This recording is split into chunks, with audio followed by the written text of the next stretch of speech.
ભાઈ જ્ઞાનથી મુક્તિ મળે પણ એનો આનંદ ન મળે. આનંદ કેવી રીતે મળે? કોઈની અંદર ડુબાડી દે તો પેલો કે ભાઈ મને બહાર કાઢ, તું મને બહાર કાઢ.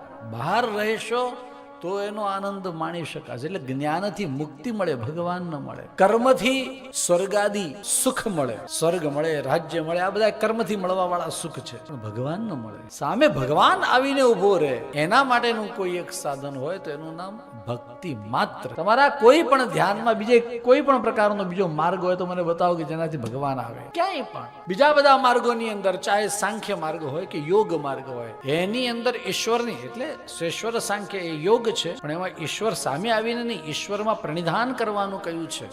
ઈશ્વર પ્રણિધાનાદવા આવું યોગનું સૂત્ર છે. સાંખ્યની અંદર તો ઈશ્વરની સત્તા નથી બતાવી. બીજા કોઈ પણ માર્ગ હોય, ભક્તિ માર્ગ જ એકમાત્ર એવો છે કે જેમાં ભગવાન આવીને ઉભા રહે. એટલું જ નહીં, તમે જેમ કહો એમ કરે.